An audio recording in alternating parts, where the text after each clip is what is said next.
கடவுள் டிவி நேயர்களுக்கு அன்பான வணக்கம். அடியேன் திருமயிலை கற்பகலட்சுமி சுரேஷ். ஒவ்வொரு முறையும் உங்களை போன்ற ஆன்மீக அன்பர்களோடு அம்பிகையை பற்றி கொண்டாடுகின்றோம். ஆடி மாதம் நிறைவடைந்து அப்படியே ஆடி மாதம்னு வரும்பொழுது ஞாயிற்றுக்கிழமை 4-5 வாரம் தான் வரும். ஆனால் அதை மீறியும் பார்த்தீங்கன்னா சமயபுரம், பெரியபாளையம், திருவேற்காடு போன்ற அம்பிகைக்கான அற்புத தலங்களில் 6வது வாரம், 7வது வாரம், 8வது வாரம், 9வது வாரம்னு இந்த கூழ் வார்த்தல் பண்டிகை இதெல்லாம் ஒரு 2 மாதத்துக்கு போகும். அதனால் ஆடி மாதம் அப்படின்னாலே அது சந்திரனோடு ஒப்புடைய மாதம். சந்திரன் தாய், சூரியன் தந்தை. சந்திரன் தாய் என்பதால் தாய் வழிபாட்டிற்கே உரிய மாதம் தான் இந்த ஆடி அப்படின்றது.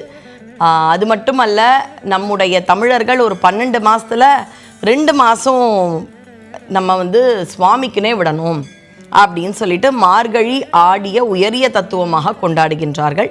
அப்பேற்பட்ட ஆடி என்பது நம்முடைய இந்திரர், தேவாதி தேவர்கள், அவங்களுக்கெல்லாம் சாயரக்ஷை. எப்படி நம்ம வீட்டில் சாயந்தரமான விளக்கேற்றுவோமோ அது மாதிரி அவங்களுக்கு அது மாலை வேளை. அவர்களோடு பூஜை செய்வதாக ஐதீகம். அவங்க பூஜையில் இருக்காங்க இல்லையா. இப்போ நம்மளுடைய அப்பா, அவர் நம்மளை எங்கேயோ கொண்டு போய் ட்ராப் பண்ணணும். அந்த டயத்தில் அவர் ஒரு ஹோமத்தில் இருந்தால் வருவாரா? இல்லைம்மா இன்றைக்கி மட்டும் யாரையாவது கூட்டிகிட்டு போயிடுமா, அப்பாவுக்கு இன்றைக்கி வர முடியாதுன்னு சொல்லுவாங்க. அது மாதிரி இந்திரன், வருணன், வாயு, அக்னி இவங்க எல்லாருமே பூஜையில் இருக்கிறதுனால அவங்கள தொந்தரவு பண்ணக்கூடாதுன்றதுனால தான் சுப நிகழ்வுகள், கிரகப்பிரவேசம், கல்யாணம் இதெல்லாம் பண்ணுறதில்ல. ஏன் கல்யாணங்களில் தேவாதி தேவர்களும் சாட்சியாக இருக்க அவர்களுக்கானதை செய்யணும். கிரகப்பிரவேசம்னா அவர்களுக்கெல்லாம் அவிர்வாகம் கொடுத்து ஒரு இது பண்ணணும். ஆனால் அவங்க எங்கே இருக்காங்க? வழிபாட்டில் இருக்காங்க. அப்போ அவங்கள தொந்தரவு பண்ணக்கூடாது. அவங்களோட நம்மளும் உட்காந்து பூஜை பண்ணி ஆடி முடிந்து ஆவணி அப்படின்ற சமயத்தில் நல்லா கல்யாணங்கள் இதெல்லாம் ஆரம்பிப்பாங்க. இப்போ நம்முடைய 49வது பாடல் அபிராமப்பட்டர் அருளி செய்த அற்புதமான அபிராமி அந்தாதியில் அப்படியே அபிராமியை மனதில் நிறுத்தி இந்த 49வது பாடலில் என்ன தெரிந்து கொள்ளப் போகின்றோம். 49வது பாடல் என்ன கொடுக்கும்? கண்ணாடி பார்க்காதவங்க கிடையாது. அதுலேயும் ஒரு 35-40 வயசாச்சுன்னா ஆண்களாகட்டும் பெண்களாகட்டும் தலைமுடியெலாம் நரைக்க ஆரம்பிக்கும். அதுக்குன்னு பார்த்திங்கன்னா அதை கருப்பாக்கிற அந்த ஒரு மை தடவிப்பாங்க. இதெல்லாம் இல்லாமல் சிலர் பார்த்திங்கன்னா இவங்களுக்கெல்லாம் வயசு ஆகுதா இல்லையா, 55 வயசுன்றாங்க. 30 வயசில் எப்படி பார்த்தோமோ அதே மாதிரி இருக்காங்களே, இவ்வளோ இளமையாக இருக்காங்களே. சிலர் என்னதான் வயதானாலும் அவங்களுக்கு அந்த முதுமையே தெரியாது. அது மாதிரி எப்பொழுதும் இளமையாக வைக்கும் ஒரு அழகான பாடல் தான் 49வது பாடல். அது மட்டுமல்ல, யமபயம் நீக்கும் பாடல். பொதுவாக பயம்தான் உடலில் இருக்கிற வியாதிகளுக்கு காரணம். அந்த பயத்தை நீக்கினால் யமபயம் இல்லாமல் கொஞ்சம் சந்தோஷமாக இருக்கும். சந்தோஷம், ஆனந்தம், சிரிப்பு, மகிழ்ச்சின்னு இருக்கும் பொழுது இளமை தானாகவே எப்போவுமே இருக்கும் இல்லையா. இதுதான் இந்த பாடலுடைய ரகசியம், சூக்ஷ்மம். இப்போ இந்த பாடலை ரசிக்கலாம். குரம்பை அடுத்து குடிபுக்க ஆவி வெங்கூற்று கிட்ட வரம்பை அடுத்து மருகும் அப்போது வளைக்கை அமைத்து அரம்பை அடுத்து அறிவயர் சூழ வந்து அஞ்சல் என்பாய் நரம்பை அடுத்த இசை வடிவாய் நின்ற நாயகியே. அம்பாள் எப்படியா? நரம்பை அடுத்து இசை வடிவாய் நின்ற நாயகி. நரம்பு இசைக்கருவிகள்னு உண்டு. அதாவது மேளம், ட்ரம்ஸ் இதெல்லாம் தோல் இசைக்கருவிகள். நரம்பு இசைக்கருவிகள் அப்படின்னு பார்த்தீங்கன்னா யாழ். இந்த காலத்தில் யாழ் கிடையாது. இந்த காலத்தில் வயலின், கிட்டார் இதெல்லாம் இருக்குது. அந்த காலத்தில் யாழ்ன்ற ஒரு இசைக்கருவி. ஆனால் அந்த காலம் இந்த காலம்னு எப்பொழுதுமே வீணைன்ற ஒரு அற்புதமான இசைக்கருவி. அது நரம்பு இசைக்கருவி, ஸ்ட்ரிங் இன்ஸ்ட்ருமெண்ட் அப்படின்னு ஆங்கிலத்தில் சொல்லுவோம். சிவபெருமான் அற்புதமாக வீணை வாசிப்பார். அவருடைய பக்தராம் ராவணேஸ்வரன் வீணை வாசிப்பார். அனுமன் வீணை வாசிப்பார். இதெல்லாம் புராண செய்திகள்.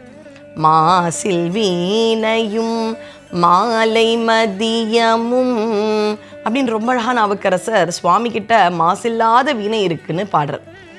அப்பேற்பட்ட வீணை, அதில் வரும் நாதம் எப்படி தெரியும் இருக்கும்.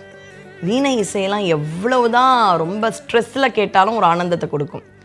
துன்பம் நேர்கையில் யாழெடுத்து நீ இன்பம் சேர்க்க மாட்டாயா.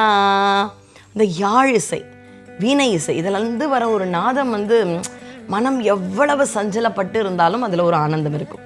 அப்படி நரம்பு இசைக்கருவியிலிருந்து வரும் நாதம், இசை ஒலி வடிவம் நாயகியே அபிராமியே நீ அப்படின்னா என்ன அழகா அம்பாளை ரசித்து பாடியிருப்பார்ல. குரம்பை அடுத்து குடிப்புக்க, இப்படி தான் துவங்குகிறது. ரொம்ப அழகாக இருக்குது. குரம்பை இந்த உடம்புக்கு எங்கே போகணும்? குடிப்புக்க, உள்ள உயிர் இருக்கிறதுக்கு ஒரு குடுத்தன வீடு மாதிரி கொடுக்குது. எங்கே குடி இருக்கீங்க அப்படின்னு கேட்போம். சொந்த வீட்டில் குடி இருக்கிறோம்னு சொல்ல மாட்டோம். வாடகை வீட்டை தான் குடி இருக்கிறீங்க அப்படின்ற ஒரு வார்த்தையை நம்ம பிரயோகிப்போம். அப்படி உயிர் இங்கே குடி புகுது அப்படின்னா என்னங்க அர்த்தம்? பர்மனண்ட்டாக இந்த உயிர் யாருக்குமே இந்த உடம்புன்ற வாடகை வீட்டில் இருக்காது. எப்போ வாடகை வீட்டை காலி பண்ணுங்க அப்படின்னு சொல்கிறாங்களோ உடனே கிளம்பிடுமா உயிர். அப்போ உயிர் பிரியும் பொழுது கூற்றுவன்ற யமன் நிற்பான்.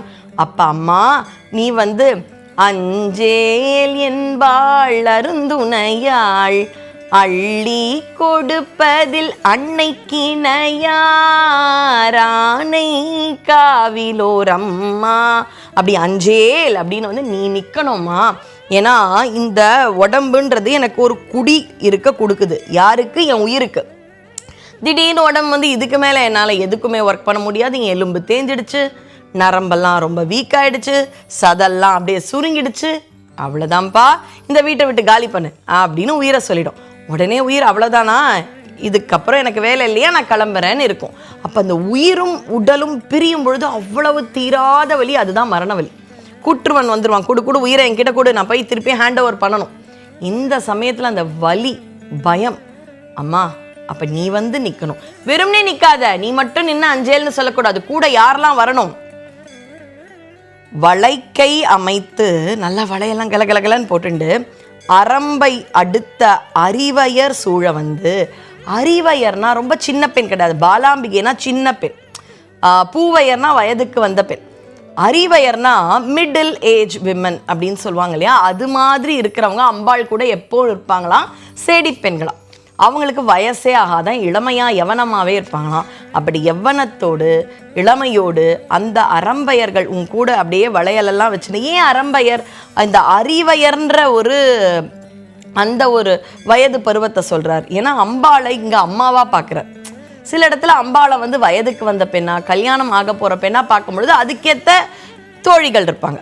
ஆனால் இப்போ ஒரு அம்மானு பார்க்கும்பொழுது ஒரு 50 வயசு 45 வயசு ஒரு அம்மான்னு நினைக்கிறோம். நீங்கள் வயசான அம்மாவும் இருப்பாங்க. பட் அம்மா ஒரு டிபெண்ட் ஆகிற வயசுன்னும் பொழுது ஒரு 40 to 50. அந்த சமயத்தில் அம்பாளோடு இருக்கிற தோழிகள் அவள் வயதை ஒத்தவர்களாக இருக்க வேண்டும். எவ்வளோ ஒரு நுணுக்கமான விஷயம். அதனால் அறிவையர்கள்ன்றது அந்த பருவத்து பெண்கள். ஆனால் அவர்களும் அம்பாளோடு வரும்பொழுது சிலரை பார்த்தா என்ன 40s மாதிரியே தெரியல, 20s மாதிரியே இருக்க, அது மாதிரி அவர்கள் இளமையோடு இருக்கின்றார்கள். அப்படி யமபயம் இல்லாமல் அஞ்சேல் என்று நீ சொல்ல வேண்டும். இளமையாக ஆனந்தமாக எனக்கு ஒரு மகிழ்ச்சியான வாழ்க்கையை அம்பிகையே அம்மா நீ தந்துருள வேண்டும் என்று சொல்லும் அற்புதமான பாடல் 49வது பாடல்.